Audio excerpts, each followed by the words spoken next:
to the Talent Optimization Podcast, the go-to podcast for CEOs and HR professionals wanting to bridge the gap between the strategy and tactical implementation of talent optimization within their organizations. Through interviews, predictive index, and personal experience, your host, Tracy Shirk, helps you discover the facets of talent optimization from both a CEO and HR perspective to truly create the dream team for your organization. Are you ready? Let's get started. Building and scaling businesses. It's one of those key things that I think so many of our listeners want to do is how do we grow our organizations and really grow our people inside of our organizations so that they can be fulfilled in their work while hitting the business outcomes. Well, we have a treat today. So welcome to Talent Optimization. My name is Tracy Shirk, and I have a special guest with us today. Barbara Ray is with us, and Barbara is the Chief Operating Officer at Arden Logistics Park, and she also has built and scaled several businesses through Ray Advisory Group. So Barbara, welcome to the show. Hello. Hi. Thanks for having me, Tracy. Pleasure to be here. Yeah, absolutely. And one of the things that we talk about as we talk about, inspiring our managers to perform and what that looks like is we know that there's key drivers to individuals staying inside of an organization and leaving an organization. And one of those is the way that our managers lead their people. And the flip side of that is, as organizations, how do we train our managers and inspire our managers to be great leaders? Yeah, it's so important. And, I've built and scaled businesses within them as well as an advisor outside. And I think one of the things that I universally see is if you're growing, especially a fast-paced company, building the company with great employees is really critical. But even more critical is creating leaders, and leaders give feedback. And one of the things that I see really throughout when I go into organizations is where they're struggling is where leaders aren't giving feedback. They don't know how to be critical, but also in a really positive and productive way. So they stay quiet. And by doing that, they're frustrated and their employees don't know if they're doing a good job or bad job. So I think one of the things that I really focus on in my own leadership and in my coaching is making sure that managers are really getting some type of development training and getting feedback in a way that they probably haven't done before. And it's really it's different for a lot of people. They're not used to being that honest and giving that type of feedback. But if you do it in the moment and you do it kind of immediately when something happens, the employees are going to immediately know what's accepted, if they're doing a good job. And that's for good things and for bad things. I hate seeing when we get to an annual review and there's a big surprise. To me, that's when leadership has failed, because you don't wait till an annual review to give news, even if it's good news. If it's good news, keeping employees these days is pretty challenging, right? Retention is really challenging. Mm-hmm. I think it's at like an all-time low. And you got to let people know when they're doing a good job, especially. So, annual reviews shouldn't be a surprise. Feedback should be in the moment and constant. Yeah, and you mentioned something before as, how do you actually give feedback, and having it in the moment and constant, I think is so incredibly important. And it's funny, I just got off a call with one of our clients, and one of the questions was, how do I bring up the trends that we're seeing with an employee? And my question to them was, what about just bringing it up like that and saying, hey, I'm noticing these trends. What are your thoughts on that? Yeah. And then it's also not accusatory, but also flipping it when you're noticing positive trends, right? Is, hey, I'm noticing these trends. Yeah. What are your thoughts on it? And then you're not putting them on the defensive. Yeah, I think what we as leaders and coaches need to do is build that coaching into a culture and an environment, and it should just be part of your company's DNA. Your company's DNA is to give that feedback, and because it's not natural, like the scenario you just gave, where someone's uncomfortable, they don't know how to do it, and turns out it's exactly what they just said, right? They already have the tools, they have the answers. So doing things like providing them coaching and having those conversations and having that open door where they can go and have that conversation with someone and knowing okay, I'm just going to be that direct, even role playing and figuring out, okay, well, what if they say this? And if you're uncomfortable, you're giving that manager now tools that they can develop and start making it part of their daily routine. So I think it's important that leadership in the company also gives that feedback constantly. Absolutely. So that they're seeing that, right? Because people mirror other people's behavior. And if you're not getting feedback, it'll go dark. The whole organization kind of goes dark and you can't grow. You can't grow without feedback.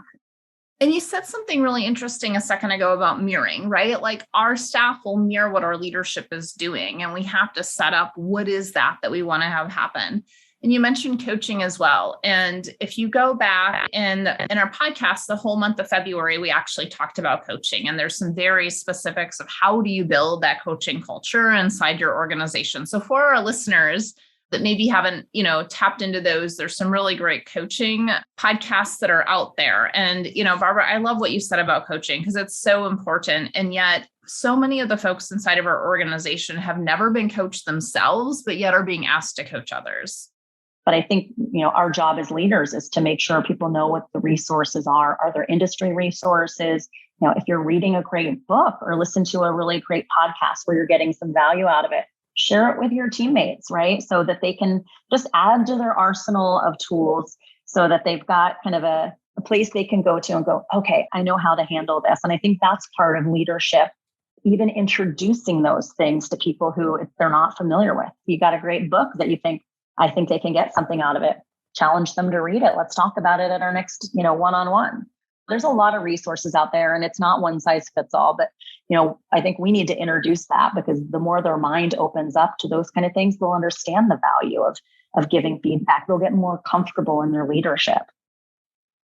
Absolutely. And I think that one of the key points that, I've heard you say, especially with talking about the mirroring and as individuals and leaders, is that we have to be really intentional with what our actions are because it's copied by others and it sets the culture inside the organization. So I'm curious, for when we're inspiring managers, how do we instill some of those intentional actions with them so that they can mirror what's being taught, but also the behaviors that they want their staff to have?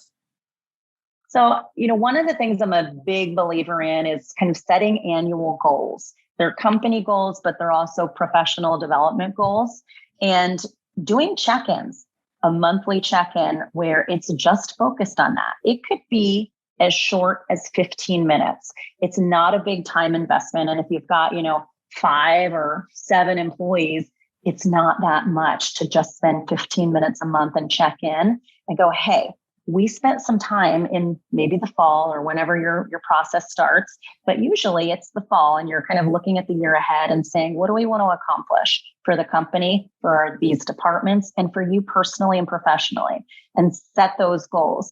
Yeah. And I love this idea of those monthly check-ins. And one of those, things with those monthly check-ins is having the structure with those goals, right? So you talked about the goals and how are we moving towards that? That's relating personal and professional.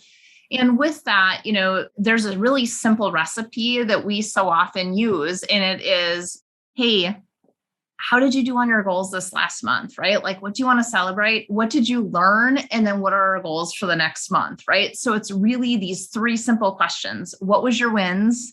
What did you learn? And now we're going to, look at those goals from the last month and reset for the next month, because then it's keeping that constant and never-ending improvement, but it's also the intentionality of keeping those things right in front of you.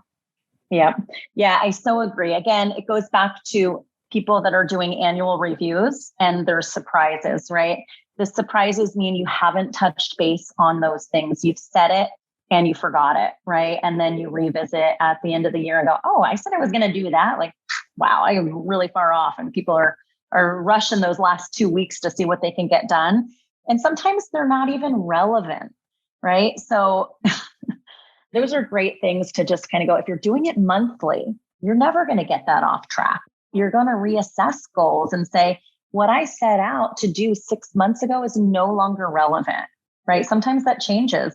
You have to look for new and different ways to run your business, right? People want more remote options. There's a lot that's changed in the last 12 months, post really pandemic, right? Where people have different appetites for how they want to work.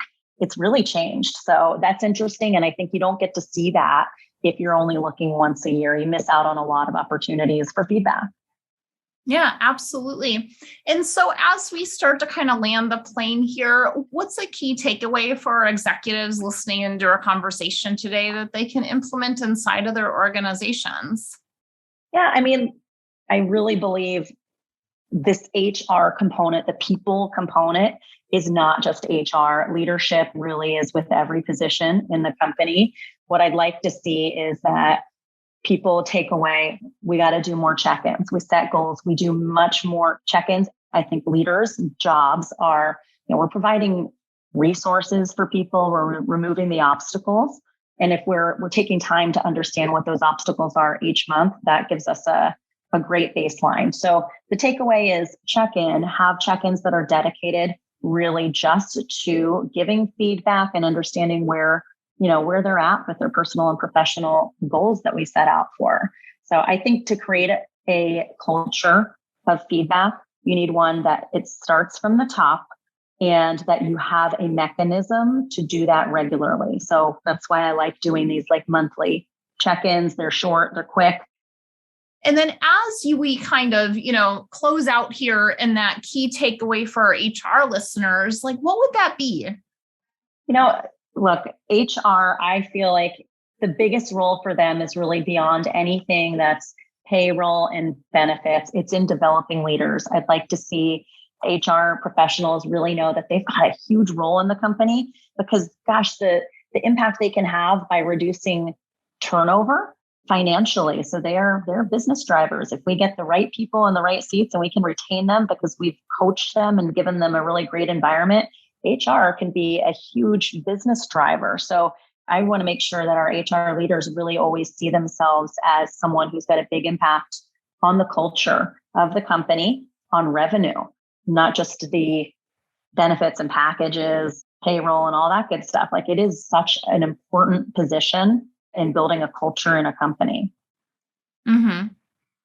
Awesome. Well, thank you so much for joining us today as we talk about, really how do we inspire our managers so that they can inspire those key staff inside of our organizations.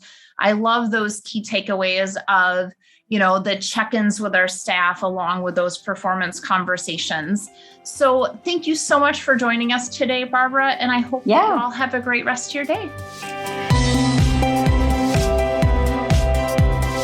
Thank you for joining us on this episode of the Talent Optimization Podcast. You'll find more tools and resources for CEOs and HR professionals looking to bridge the strategies versus implementation gap of talent optimization at elevatedtalentconsulting.com. We've also created a free, valuable resource for you to begin bridging the gap called the Talent Optimization Foundation Membership Program.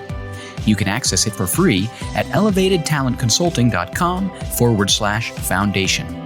Be sure to tune in next week for another episode to learn more about talent optimization and creating a dream team for your organization.